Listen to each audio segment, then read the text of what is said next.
इस चैनल में आप सभी का स्वागत है। आज हम नंबर सिस्टम के कुछ इंपॉर्टेंट क्वेश्चन को देखेंगे। पहला क्वेश्चन है, यदि 17 का पावर 200 को 18 से विभाजित किया जाए तो शेषफल होगा। पहला ऑप्शन है 17, दूसरा 16, तीसरा 1 और चौथा 2। तो 17 का पावर 200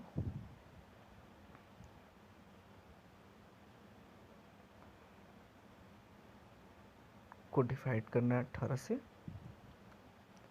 जब हम डिवाइड करते हैं तो देखिए 17 18 से 1 कम, इसका रिमाइंडर जो है आएगा -1, और -1 का जो है पावर हो जाएगा 200। जब भी -1 को इवन बार पढ़ते हैं, मतलब सम बार पढ़ते हैं, तो पॉजिटिव ही आता है। जैसे माइनस गुना माइनस इक्वल्स टू प्लस। तो एक मेरा रिमाइंडर ये आंसर हो गया, राइट। दूसरा क्वेश्चन है, एक 6 अंक की संख्या 3 अंकों की पुनरावृत्ति से बनाई गई है।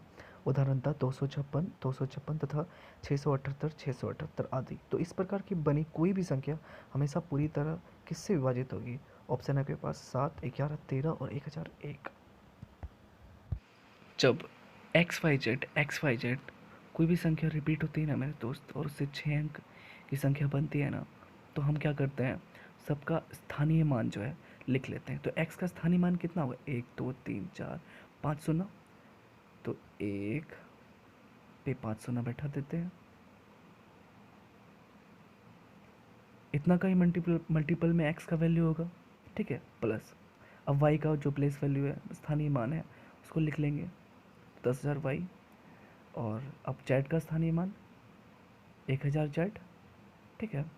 और फिर x का स्थानीय मान 100x लिख सकते हैं, ठीक है। और y का 10y, और z तो इकाई है तो केवल z लिखेंगे, ठीक है। अब जो है ये जो 1,00,000 x है, इसको ऐड कर लेते हैं या 100x से, तो एडिशन में हो जाएगा 1,00,000 100x, ठीक है। और प्लस अब y वाले को जोड़ लेते हैं। तो यहाँ पे जब y वाले को जोड़ते हैं तो यहाँ क्या हो जाएगा? 10,000 10y। और जब z वाले को जोड़ेंगे तो हो जाएगा 1,000 1 z। अब सबको ऐड कर लेते हैं। तो यहाँ से साफ साफ दिख रहा है कि 1,001 जो है कॉमन आ रहा है। तो यहाँ लिख सकते हैं 100x plus 10y plus z। ये मेरा कॉमन आ गया। तो यहाँ से पता चल रहा है कि 1,001 जो है ये कम्प्लीटली XYZ से डिविजिबल है। तो 1,001 से डिविजिबल है XYZ। तो इस तरह के क्वेश्चन में आराम से हम इसका आंसर निकाल सकते हैं। दूसरा क्वेश्चन है, 100 और 200 के बीच की सभी प्राकृतिक संख्याओं का योग बताओ जो 3 का गुणज हो। अब हम 100 और 200 के बीच जो है 3 का गुणज को लिखेंगे। तो इस तरह के क्वेश्चन में ना, तो हम क्या करते हैं, देखते हैं कि मेरा पहला जो गुणज कौन है। 100 जो कि 3 से डिविजिबल नहीं है, क्योंकि इसके तीनों अंकों का योग 3 से डिविजिबल नहीं है। 101 भी 3 से डिविजिबल नहीं है, क्योंकि इन तीनों अंकों का जब योग करते हैं तो 101 में 1 प्लस 0 प्लस 1 2 आता है, जो कि 3 से डिविजिबल है नहीं। तो 102 आता है। 102 को देखते हैं, 2 और 1 3 बिल्कुल डिविजिबल। तो यहाँ प्रथम जो है मेरा यहाँ पे आ गया 102। उसी तरह 200 भी डिविजिबल नहीं है, 199 भी डिविजिबल नहीं है, लेकिन 198 ये डिविजिबल है, क्योंकि 9 8 17 1 18 तीनों का योग 3 से डिविजिबल है। तो यहाँ अंतिम संख्या मेरे पास हो जाएगा 198, राइट। तो अब हमने शायद क्लास 10 में एक फॉर्मूला पढ़ा था कि an इक्वल्स टू, AP में बिल्कुल पढ़ा था, an equals to a plus n-1 into t. तो an यहाँ पे जो होता है ना मेरे दोस्त, ये अंतिम पद है, ठीक है। और ये जो a है ये प्रथम पद है, और n है पद, मतलब टर्म्स, और d है सार्व अंतर, मतलब प्रत्येक संख्या में एक दूसरी संख्या से कितना अंतर है लगातार। तो अंतर d तो मेरे को पता है कि ये 3 है भैया, 3 का गुणज है, ठीक है। अंतिम पद यहाँ पे दिया हुआ है 198, क्योंकि 100 से 200 के बीच 3 का गुणज है, तो 198 तो अंतिम संख्या। तो प्रथम संख्या 102 है, और एन तो भैया मेरे को मालूम ही नहीं है, तो n minus one into two, t तो पता है भाई, 3 है, 3 का गुणज है तो 3। ठीक है, तो 198 में जब 102 जाता है तो भाई 96 बचता है, 3 माइनस 3, तो -3 उधर जाके प्लस 99,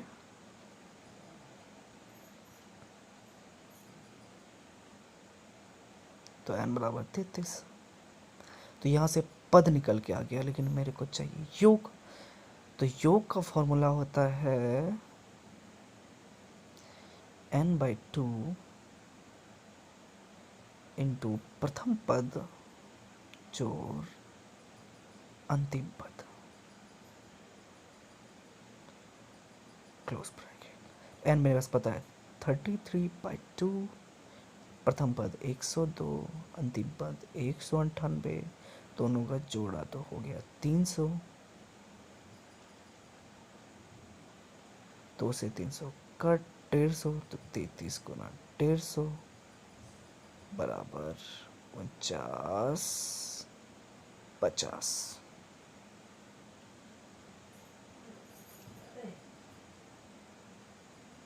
जो कि मेरा राइट आंसर है। तो इस तरह के सवाल हम इस प्रकार करेंगे।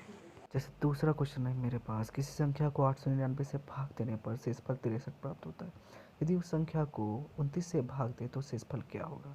ठीक है, जैसे इस टाइप का क्वेश्चन है ना, जैसे हम छोटा संख्या ले लेते हैं, जैसे कोई संख्या 8 है, इसे भाग देने पर मेरे को एक शेषफल बच रहा है, इसका मतलब मैंने इसे 9 से भाग दिया है, मतलब 8 + 1 से। ठीक है, जैसे अब मेरे पास संख्या दे दिया 899 से, यदि हम किसी संख्या से डिवाइड करें तो मेरा रिमाइंडर जो 63 आ गया, इसका मतलब वो संख्या जो है 899 + 63 होगी। ठीक है, तो वो संख्या ऐड कर लेते हैं इसको, तो ऐड होके ये संख्या आ जाती है 962।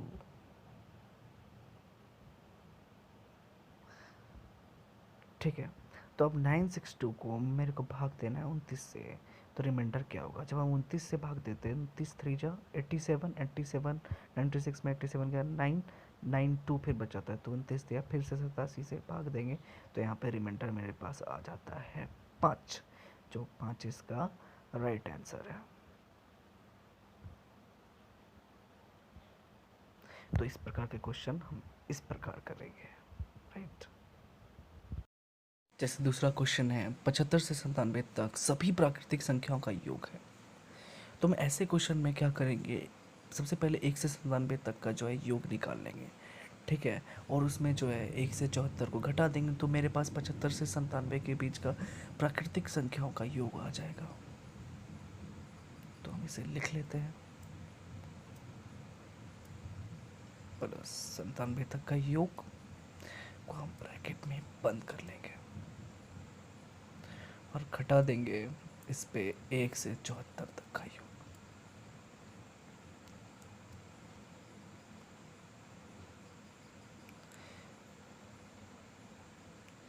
ध्यान रहे, लगातार प्राकृतिक संख्याओं का योग जो होता है वो होता है x इंटू x + 1/2।